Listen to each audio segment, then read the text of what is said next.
ಅರಿಶಿನ ಬಣ್ಣದ ದಾರವನ್ನು ಕಟ್ಟಿ ಅದರಿಂದ ಹೆಣ್ಣಿನ ಕೊರಳಿಗೆ 3 ಗಂಟು ಹಾಕಿದರೆ ಅದೇ ಮಂಗಳಸೂತ್ರ.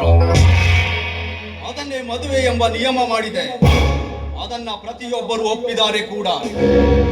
ಆದರೆ ಈಗ ನಿನ್ನ ಕೈಯಲ್ಲಿರುವ ಈ ಪವಿತ್ರವಾದ ದಾರಕ್ಕೆ ನೀನೇ 3 ಗಂಟನ್ನು ಗಟ್ಟಿಯಾಗಿ ಕಟ್ಟು.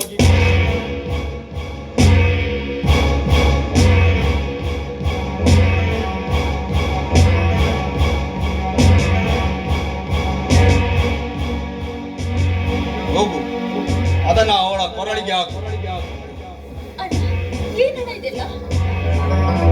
ನಡೆ, ಅವಳ ಕೊರಳಿಗೆ ಹಾಕು.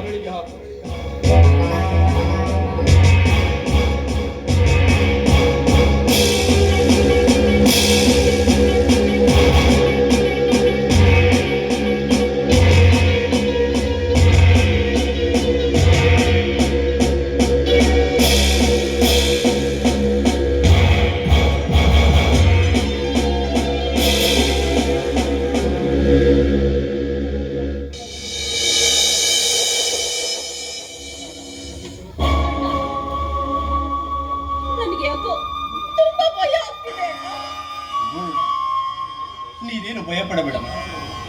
ಇನ್ನು ಸ್ವಲ್ಪ ಹೊತ್ತಿನಲ್ಲೇ ಅವಳಿಗೆ ಪ್ರಜ್ಞೆ ಬರುತ್ತೆ. ಅಲ್ಲಿವರೆಗೂ ಇಲ್ಲಿ ನಡೆದ ವಿಚಿತ್ರ ಸನ್ನಿವೇಶಕ್ಕೆ ಕಾರಣ ಏನು, ಇದರ ಹಿಂದಿನ ಸ್ಥಿತಿ ಹೇಗಾಗಿತ್ತು? ಈ ನಟರಾಜ್ ಒಬ್ಬ ಸಾಮಾನ್ಯ ಆಟೋ ಡ್ರೈವರ್ ಆಗಿದ್ದವನು ಈ ನಟೋರಿಯಸ್ ಬದಲಾಗಿದ್ದು ಹೇಗೆ? ಇದಕ್ಕೆ ಕಾರಣವೇನು ಎಂಬ ಇದರ ಹಿನ್ನೋಟದ ದೃಶ್ಯಗಳನ್ನ ಮತ್ತೊಮ್ಮೆ ನಮ್ಮ ಕಣ್ಣ ಮುಂದೆ ತಂದುಕೊಳ್ಳುತ್ತಾ ಇವಳಿಗೆ ಪ್ರಜ್ಞೆ ಬಂದ ಏನಾಗುತ್ತೋ ಏನು ಮಾಡ್ತಾಳೋ ಎಂದು ಕಾದು